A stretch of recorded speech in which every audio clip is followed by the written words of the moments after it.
Hello, I'm Lou Brown and you're watching A News. Let's take a look at today's top stories. The Israeli military says the Gaza ceasefire agreement has now gone into effect. The Nobel Committee has awarded Maria Corina Machado this year's Nobel Peace Prize. And the CIS Summit is being held today in Dushanbe, focusing on regional security and economic cooperation.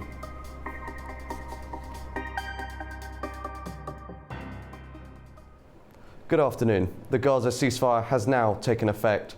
The move clears the way for the hostages to be released and for hostilities to be suspended. Israeli and Palestinian leaders say it would pave the way for broader peace efforts in the region. Roughly 24 hours after mediators announced the first phase of the peace agreement, the Israeli cabinet approved the deal, a US-brokered ceasefire and hostage exchange. Speaking in Jerusalem with US Special Envoy Steve Witkoff and Jared Kushner in attendance, Israeli Prime Minister Benjamin Netanyahu called the deal a momentous development. We fought during these 2 years to achieve our war aims, and the central one of these war aims is to return the hostages, all of the hostages, the living and the dead. And we're about to achieve that goal. We couldn't have achieved it without the extraordinary help of President Trump and his team, Steve Witkoff and Jared Kushner. They worked tirelessly with Ron and his team, our team. Kushner and Witkoff both praised Netanyahu's approach to the negotiations. But I really want to say that this all would not have been possible without the bravery of the IDF and the soldiers, what they've accomplished not just in Gaza, but also what they've done in the theater over the last couple of years to eliminate Hezbollah in the north and really degrade them. The hard job was the Prime Minister's. He had the job of protecting this country. He had the job of making tough choices with regard to how tough to be with Hamas, when to be flexible, when not to be flexible. Hamas confirms the deal will include a permanent ceasefire, prisoner exchanges, and the entry of humanitarian aid into Gaza, according to exiled Gaza chief Khalil al-Hayya. Today we announced that we have reached an agreement to end the war and begin a permanent ceasefire. The Rafah crossing will open, aid will enter, and 250 Palestinian prisoners sentenced to life, along with 1,700 others arrested after October 7th, will be released, including all women and children. Mediators in the US have guaranteed the end of the war. The deal, signed Thursday in Egypt and brokered with the involvement of the United States, Egypt, Qatar and Turkey, includes a mutual ceasefire and the release of all Israeli hostages in Gaza in exchange for Palestinian prisoners held by Israel. It marks the first phase of President Donald Trump's peace initiative aimed at stabilizing the region and paving the way for normalization with Arab states. At the same time as this news, large plumes of smoke engulfed Gaza skies hours after Israel voted to approve a Gaza ceasefire deal. The smoke clouds were seen from southern Israel across the border with Gaza, as well as within central Gaza in the morning hours of Friday, after the Israeli cabinet approved the deal, clearing the way to suspend hostilities within 24 hours and free Israeli hostages held in Gaza within 72 hours after that. The deal faced opposition from Netanyahu's far-right coalition partners, though it was ultimately approved. Staying on the topic, we go to our correspondent Ube Shabanda in Washington, D.C. to explain how the deal was brokered. A tremendous breakthrough for peace in the Middle East. That is how President Trump described his negotiations that have led to a deal in Israel between the militant group Hamas and the Israeli government that is expected to end the fighting of that 2-year deadly conflict here in the coming days and to return the remaining hostages that are held in captivity back to their loved ones, as well as to return the bodies of those hostages that were killed. President Trump, during a cabinet meeting on Thursday, described how the first phase of the peace deal that he helped negotiate alongside with Qatar Egypt, and Turkey will then eventually lead to a second phase where those countries will serve as the guarantors and monitor and implement the part of the deal that will eventually see the disarming of Hamas. President Trump also said that a number of Arab Gulf countries will help contribute to the rebuilding of the Gaza Strip that has been totally destroyed by this war. Jubilation across the world broke out as word came that President Trump had announced that the war was finally coming to an end. There's still a great deal of hard work in the coming days ahead. The hostages will be released within in the coming few days.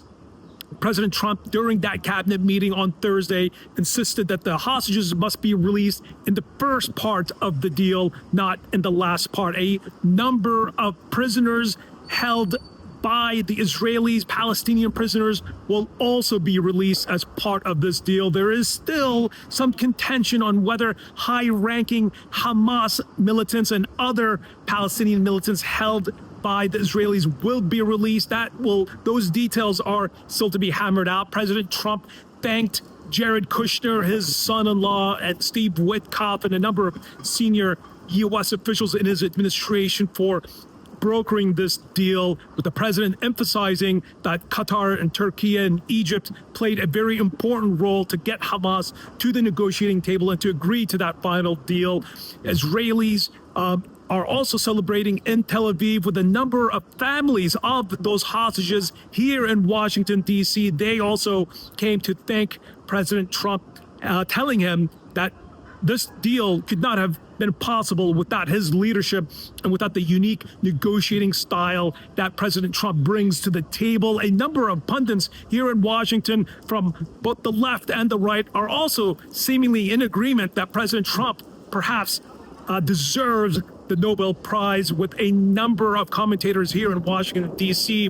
pointing out that under the previous Biden administration, this deal to end the war would not have been possible, and that President Trump's personal insistence in ensuring that Bibi Netanyahu, the Prime Minister of Israel, abides by his side of the deal, as well as bringing in a number of critical Muslim and Arab countries to ensure that Hamas also sticks to the deal, was really a crucial turning point in the negotiations that had stalled under the previous administration. President Trump saying that his leadership was the key deciding factor here that finally brought this deadly war that has killed thousands to an eventual end.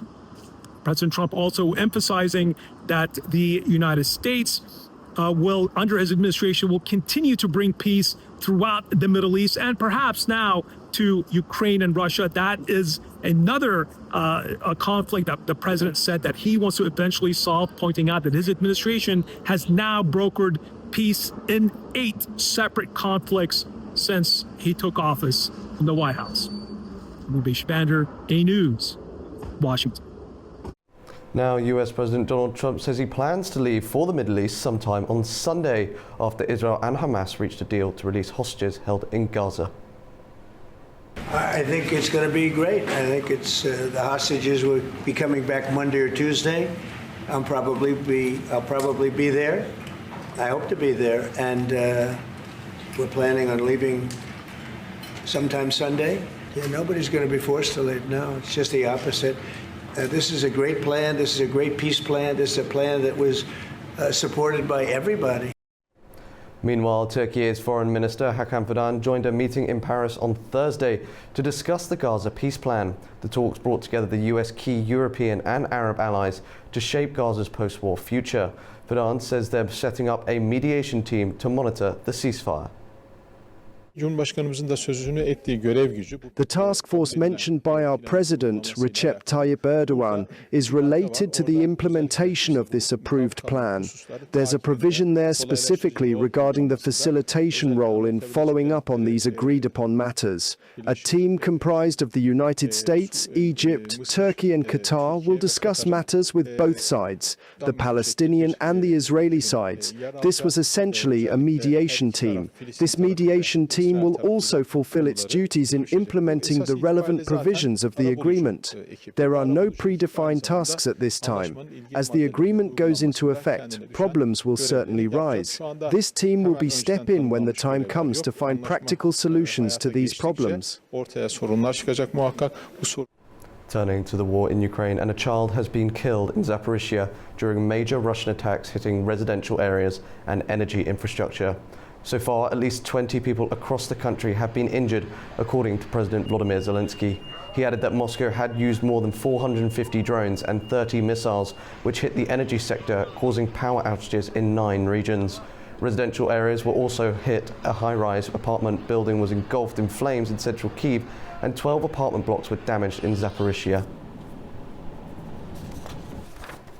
Looking to US affairs, President Donald Trump said on Thursday that NATO should consider expelling Spain over its failure to meet defense spending commitments.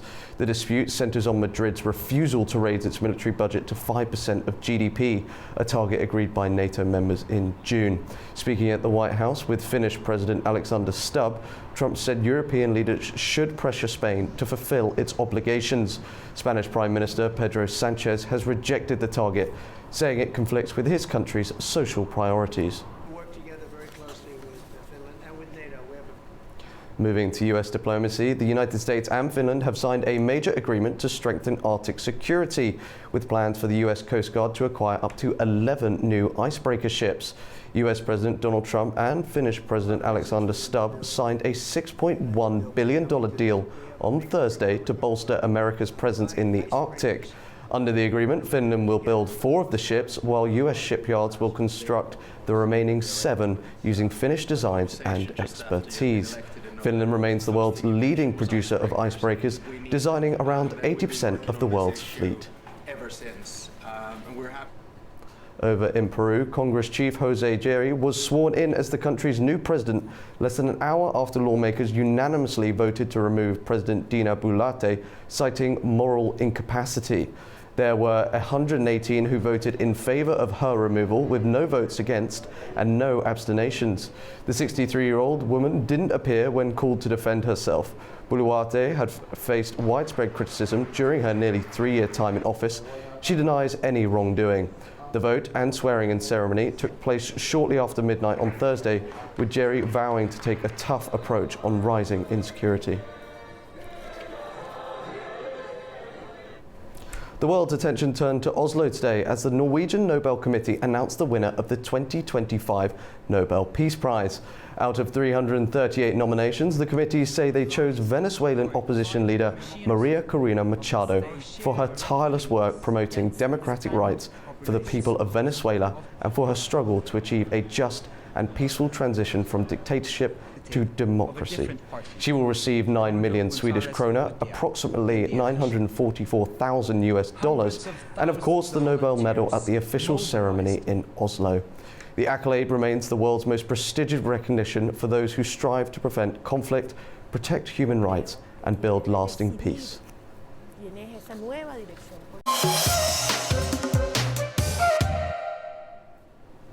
Welcome back to A News. As A News has been providing extensive coverage of the Nobel Prizes this week, and with the Peace Prize winner just announced, we only thought it was fitting to take a closer look at the recipient, Maria Corina Machado, and the significance of the Peace Prize itself.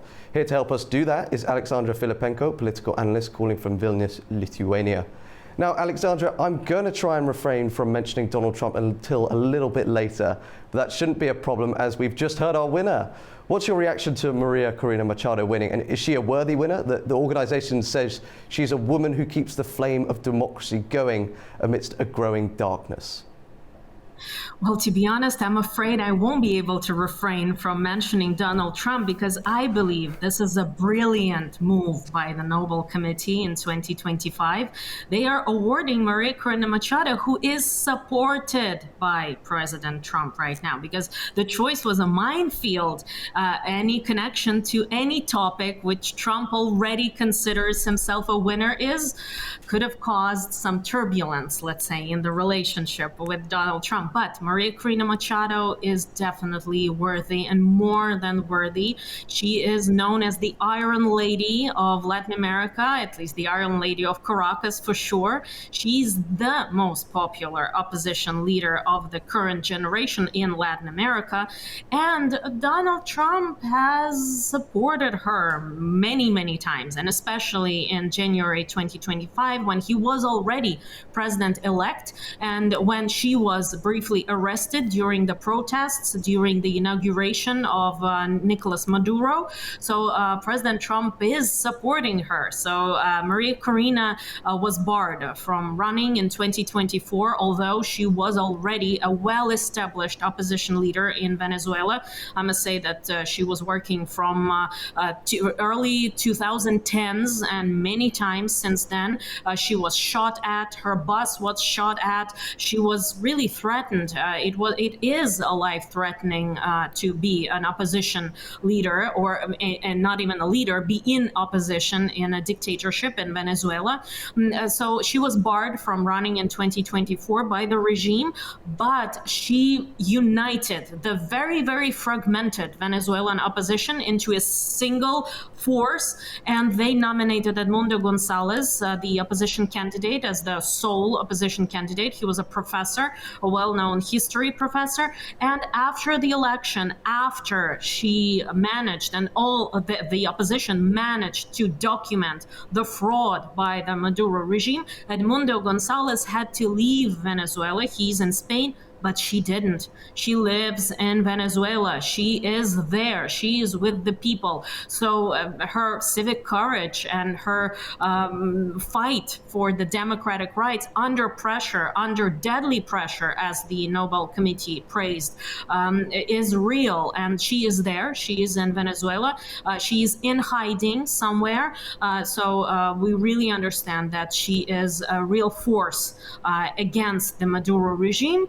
And also President Trump is fighting against that regime. So I could not avoid mentioning President Trump. We will get onto it a little bit later. We will. I do promise you. I have a lot of questions pertaining to that. But sorry to interrupt you there.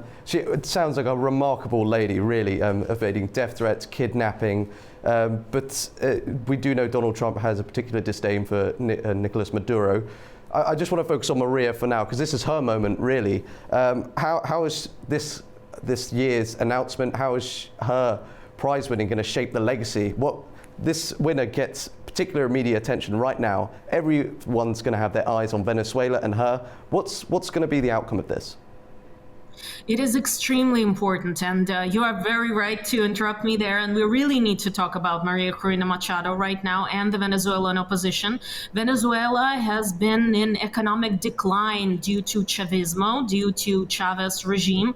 It has been in decline since Nicolas Maduro has taken power, and Maria Corina Machado is offering a very straightforward economic message: privatization of oil industry, privatization of oil companies in Venezuela, and because we know that they are government-run companies, she looks forward to actually coming back to Venezuela's economic regime before Chavismo, before Chavez, that really changed the course of Venezuela.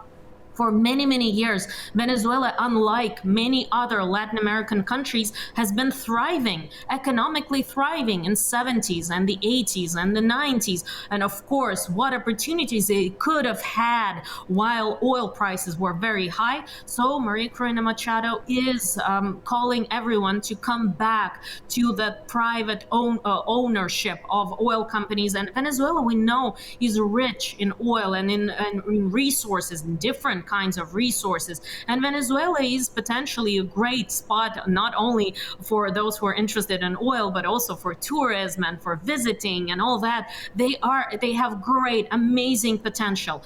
But with the dictatorship, with the current Chavismo regime, of course, Venezuela is in big, big trouble. So Maria Corina Machado is offering, she's a fighter not just for democracy, she's a fighter for economic prosperity of Venezuelans. And many Venezuelans Venezuelans had that economic prosperity, unlike many Latin American countries. So she is a real fighter and an economic fighter, and potentially she will bring great prosperity to the country. And she has been praising Venezuela for a long time now as the greatest investment opportunity in this hemisphere, in the Americas hemisphere. So as a translation, for not only Washington, but for anyone, just help us finish the job and your capital will find a real home and you will get great revenue. So her proposal is counter to that Chavismo anti-imperialistic regime and economic regime also,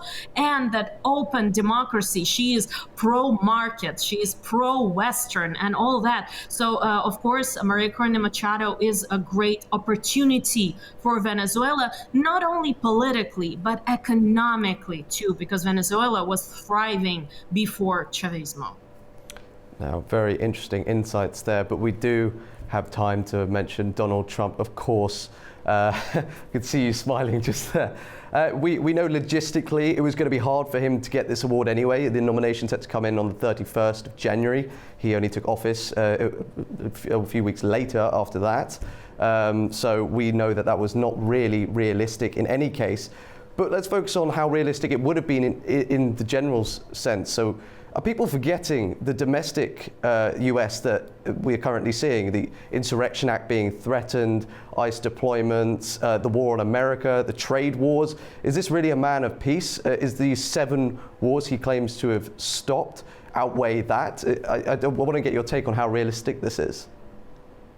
I think Donald Trump believes that what is happening inside the country shouldn't bother anyone. What is happening inside? And even the name of the Ministry of Defense, the Ministry of War, how can this coincide with a Nobel Peace Prize? This is not a Nobel War Prize. So when you call your Ministry of Defense, when you call Pentagon the Ministry of War, how can you talk about a Nobel Peace Prize? This really slips my mind. I cannot understand how can you do that. But for President Trump, he believes that if that award is coming from Oslo, if that award is coming from across the pond or across the ocean, then no one should take care or take note of what is happening inside the country. But of course, we understand that Nobel Peace Prize and Nobel Committee is right now also showing this signal by awarding Maria Corina Machado that they very much care what is happening inside the country, because they are awarding a democratic fighter, a fighter for democracy. So they look into what is happening inside. It's not only about her views on international relations or international economic relations, it's what is happening inside the country. And I believe that Donald Trump just thinks that what is happening inside, what happens in Vegas stays in Vegas, what happens in the United States stays in the United States, and the Nobel Peace Committee should only care about those 7 wars, or already 8 wars that President Trump stopped, as he says. So I think he believes that he must get that Nobel Peace Prize just because of what is happening outside. But to me, it really seems improbable and not realistic that the Nobel Peace Committee would not look into what is happening inside the United States too.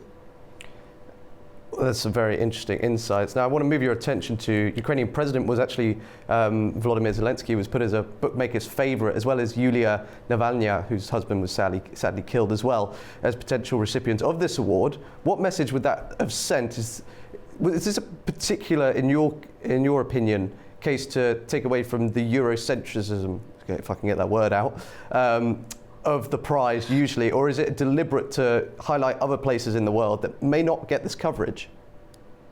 I would rather say that this is the idea is to get coverage elsewhere of other countries, but also this helps avoid the trap of turning the award into a referendum, for example, on Russia-Ukraine war. Or we can think also about, for example, giving the awards to someone of fighters for Gazans or fighters for Palestine. Palestine, for Palestinian freedom, or fighters for freeing Israeli hostages, for example.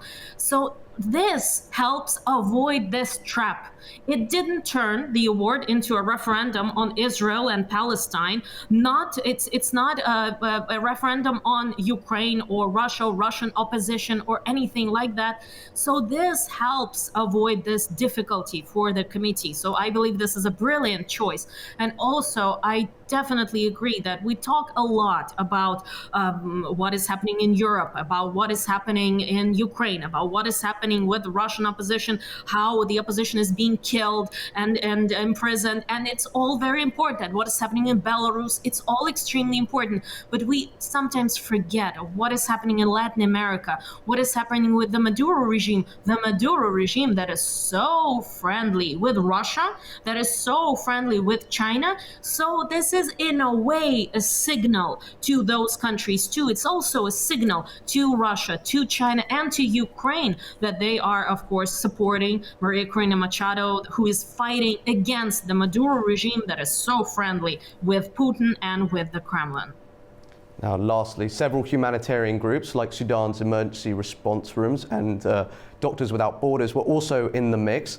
Some observers think the prize could go to journalists or press freedom groups, given the record number of workers who were killed this year as well. Is it time for organizations also to be highlighted?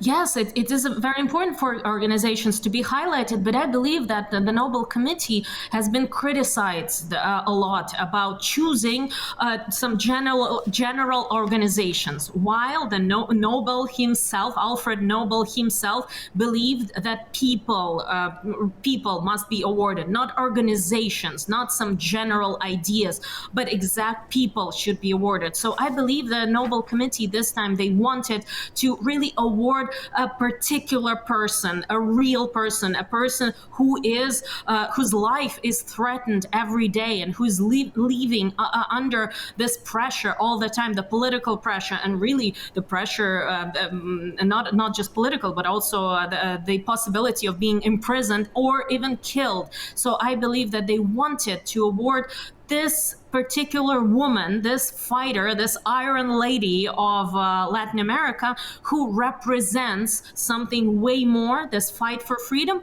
And I believe we can also say that she also represents fight for freedom of speech, fight for freedom of journalists. Many journalists had to leave Venezuela after 2024. Hundreds of them had to leave the country or they were imprisoned. So I believe she represents the big idea, but the Nobel Committee wanted to give a prize to that particular person. Thank you very much, Alexandra, for that really interesting conversation. As always, a pleasure to have you on. We hope to have you again on soon. Thank you. Thank you very much for having me.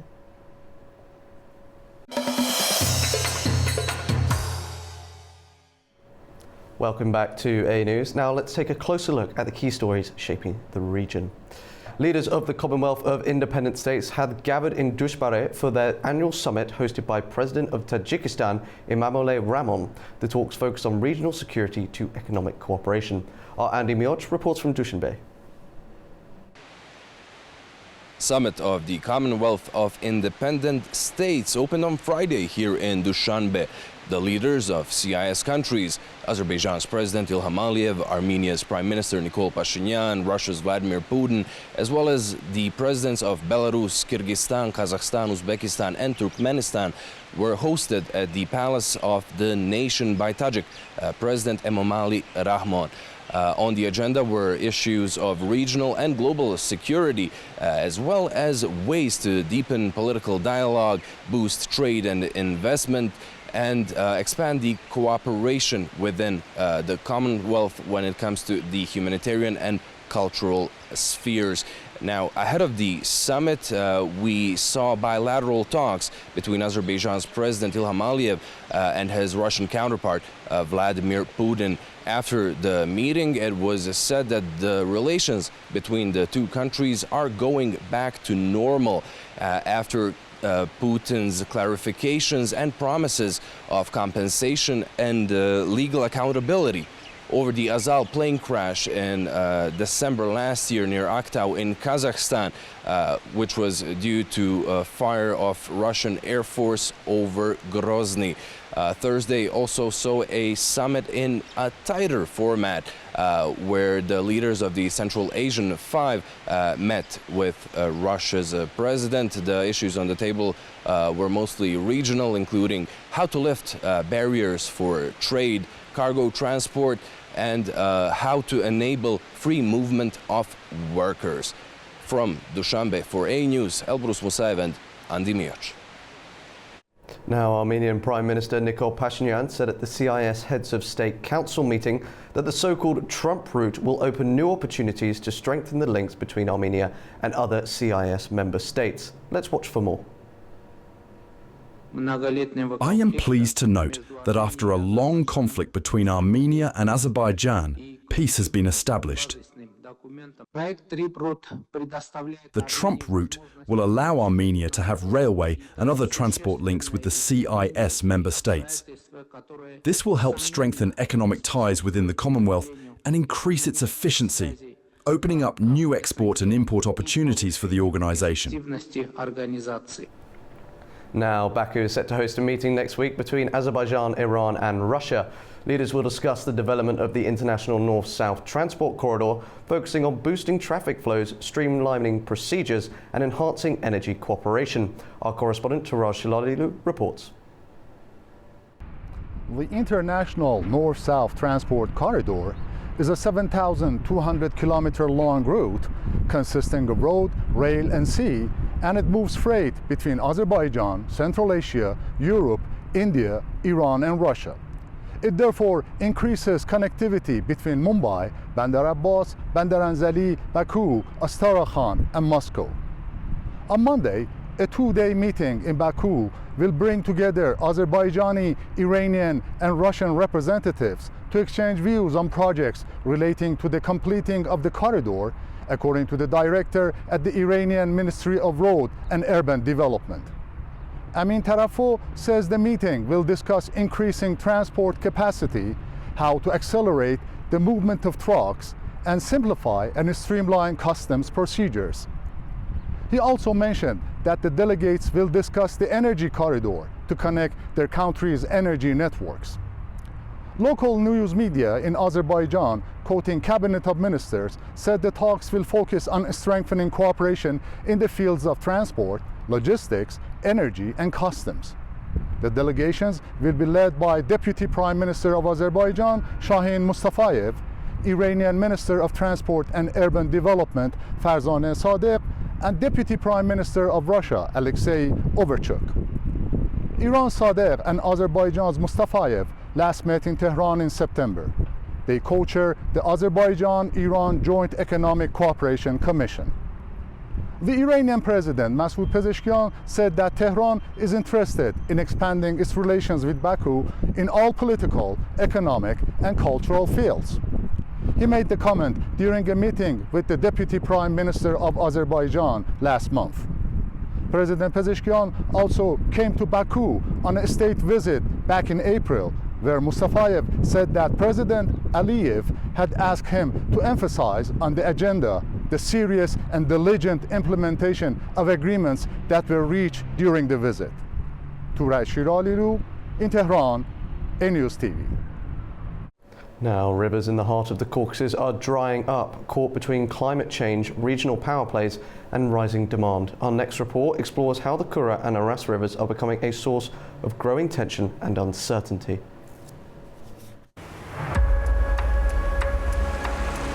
Rivers, the pulsing arteries of our planet. Like an intricate spiderweb, they span the Earth's surface, providing people with vital life-giving resources. Rivers know no borders. They flow across countries, drawing lines that can symbolize friendship, security, or even conflict. They connect people, yet can also divide communities. Transboundary rivers, in particular, play a crucial role in shaping cultural, economic, and political relations between nations. In the Caucasus, a mountainous region paced with lakes and rivers, the flow of water either builds bridges between diverse communities or floods ongoing efforts toward unity. The Kura, the largest transboundary river in the Caucasus, flows mostly through Georgia and Azerbaijan before reaching the Caspian Sea. Both countries heavily depend on it for vital water resources. Only a small stretch of the Kura River passes through Turkey. But recent data from 2020 to 2025 shows a troubling decline in the flow of both Kura and Aras rivers, especially compared to the 2010s. Climate change is a key driver with rising temperatures and falling rainfall. But human activity is also to blame. Overuse of water, irrigation and dam construction are reducing flow levels. Turkey, where both rivers originate, has a major influence on declining water levels. It operates 2 hydroelectric plants on the Kura River and 6 on the Aras, with more planned. Though these plants generate only a small share of Turkey's electricity today, their future expansion could further reduce water reaching downstream countries, especially Azerbaijan. We've already seen consequences elsewhere. Turkey's dams on the Tigris and Euphrates rivers have already reduced water supplies to Iraq and Syria. Water, in this context, is more than just a resource. It becomes a tool of influence and control. Azerbaijan ratified the Water Convention in 2000, which aims to prevent conflict over shared rivers, but Turkey and Georgia have not. Without shared legal commitments, cooperation over the Kura River remains fragile, and the risks to people, ecosystems, and regional stability continue to grow.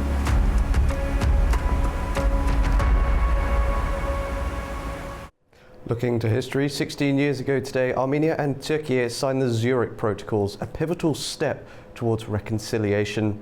These agreements aim to establish diplomatic ties and reopen the closed border.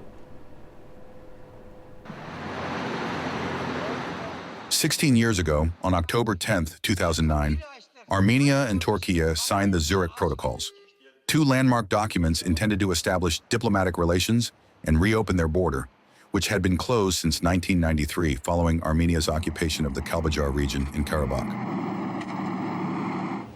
At the time, both governments faced incentives to reach an agreement.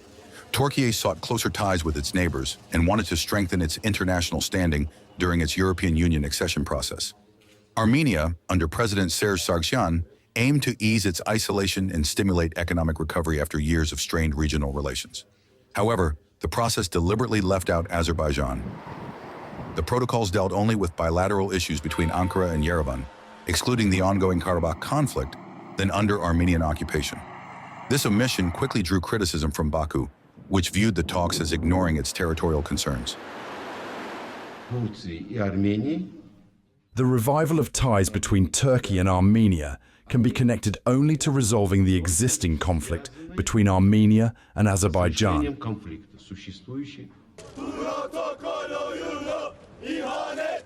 Turkey, a close ally of Azerbaijan, faced growing domestic pressure not to proceed without progress on Karabakh. Within months, Ankara linked ratification of the protocols to the withdrawal of Armenian forces from Azerbaijani territory, effectively halting the process. In Armenia, opposition parties accused Sargsyan of compromising on the issue of the alleged 1915 genocide and national security. Public protests and political mistrust deepened on both sides. Despite initial international optimism, neither parliament ratified the documents. In March 2018, Armenia officially declared the protocols null and void. The situation changed fundamentally after the Second Karabakh War in 2020, which restored Azerbaijani control over much of the territory lost in the 1990s. With that conflict largely resolved, the regional context for normalization shifted. Turkey and Armenia began a new phase of dialogue in 2022 through special envoys, this time with Azerbaijan directly involved in discussions about connectivity and regional cooperation. Unlike in 2009, the process now unfolds in a geopolitical environment, shaped by new realities and reduced military tensions in the South Caucasus. In recent years, Turkey and Armenia have made steady progress through diplomacy, transport, and cross-border cooperation. Flights between Istanbul and Yerevan resumed in 2022, which border cooperation followed. The Alec and Margaret crossing reopened in 2023 for humanitarian aid to Turkey, and again in 2025 for aid to Syria. In January 2025, Armenia assumed partial control of its borders with Turkey and Iran, strengthening sovereignty and bilateral ties. A U.S.-brokered Armenia-Azerbaijan peace deal in August 2025 introduced the trip corridor through Armenia, supported by Turkey, boosting regional trade and connectivity. While the 2009 effort failed because Azerbaijan was left out, the current process, with Azerbaijan now involved, is more focused on normalizing relations between Armenia and Turkey.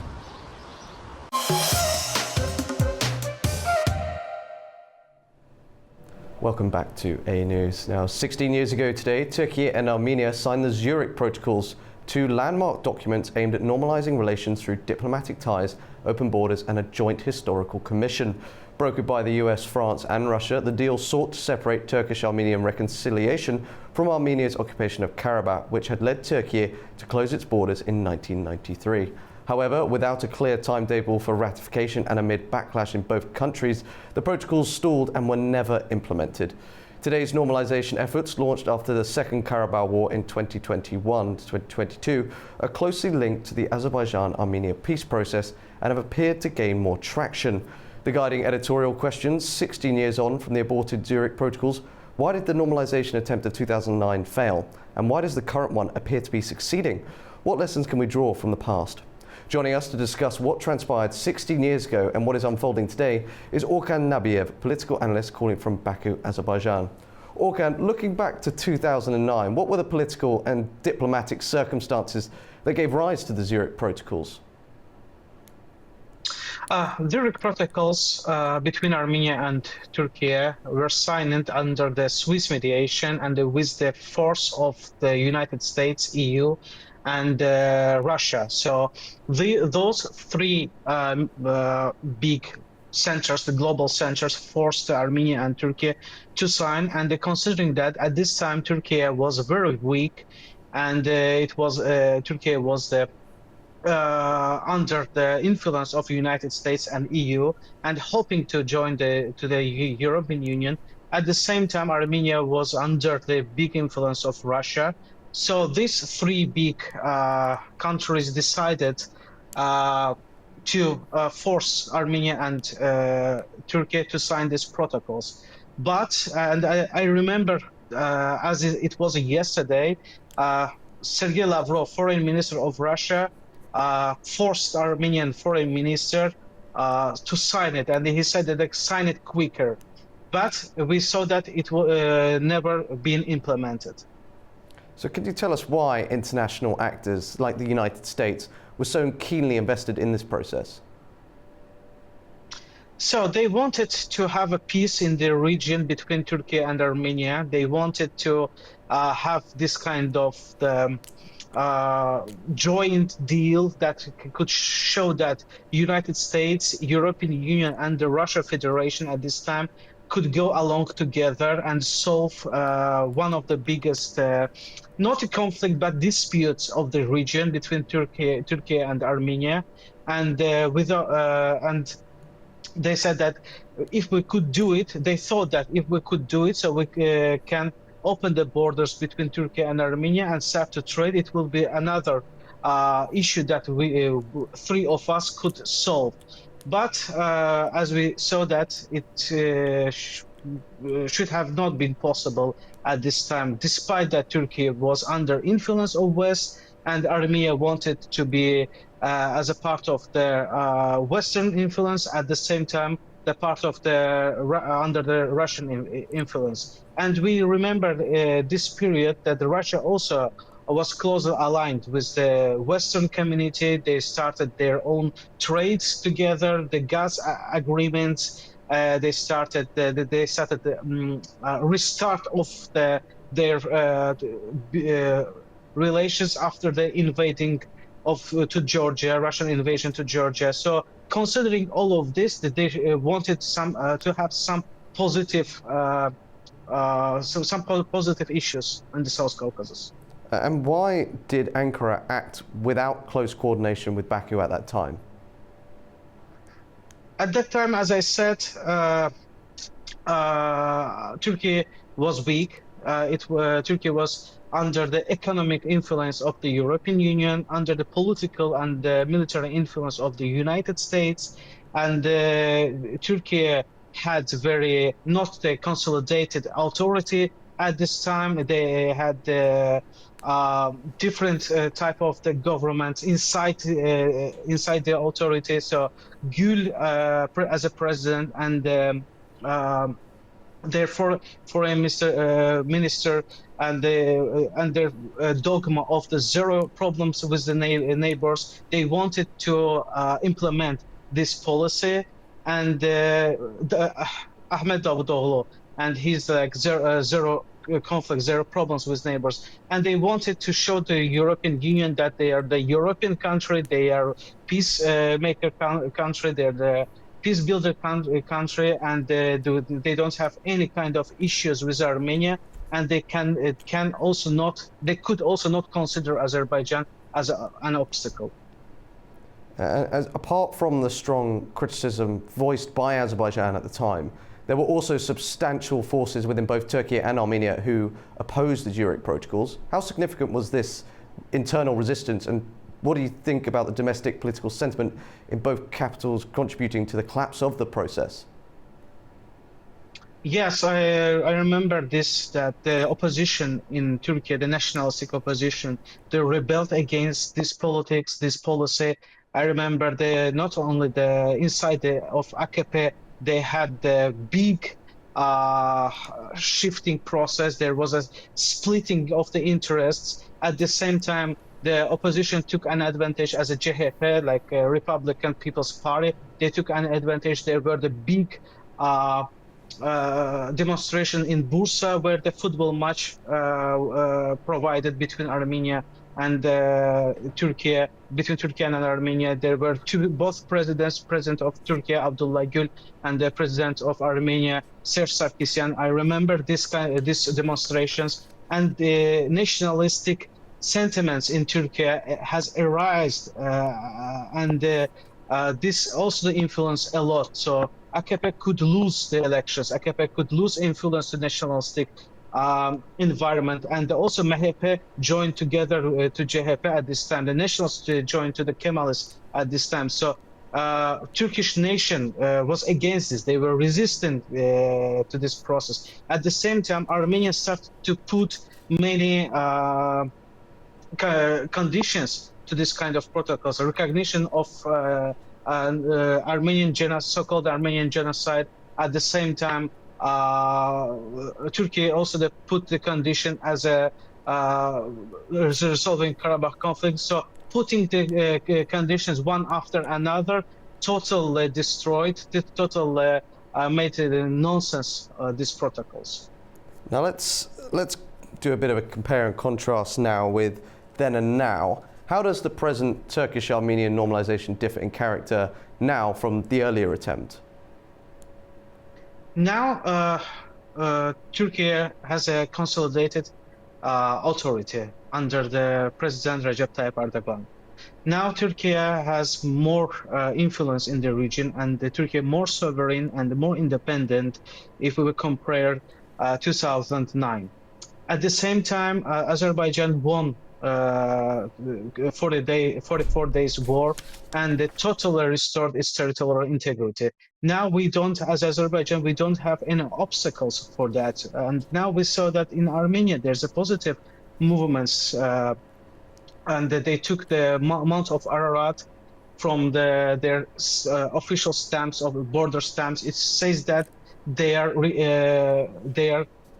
recognizing territorial integrity of Turkey, and they are recognizing territorial integrity of Azerbaijan. They don't have any kind of conflicting ideas, and they totally take out this myth from their national ideology. And considering this kind of positive signs can tell that now the opening borders between Turkey and Armenia can work. At the same time, Azerbaijan also interested in opening the routes in the South Caucasus towards the west. So opening the borders with Armenia also can diversify transportation routes and energy routes. And the EU now more interested in Azerbaijan and in the Caspian energy resources, as well as the Central Asian energy resources and mining resources. So opening borders with Turkey, Armenia could gain economic benefits, as well as Azerbaijan also will gain economic benefits, and there's no any kind of any more political obstacles of the opening the borders. Now, I just want to finish with where you touched upon it there. Is the normalization of relations in the region better than it's ever been before, in your assessment? Yes, absolutely. If we will compare last 35 years, now we have the better situation that we had in the comparing the last 35 years. Now Azerbaijan solved its territorial issues. Conflict is over. Now we have the only formalities as the signing the peace deal, peace agreement. Now we have we totally solved as I said, the territorial problems. Now with the assessment of the United States, we signed the deal regarding the Trump International Peace and Prosperity Road, so-called the Zengezur Corridor. Now we have all circumstances that can help to opening, and it will give the benefits to all three countries, and not only to all three countries, as well as to all the regional countries. Well, Orkan, I want to thank you very much for taking the time out of your day to speak with us today and providing your insights. Thank you for hosting me. Thank you very much. You're up to date with world news for the hour. Thank you for watching, and stay tuned to A News.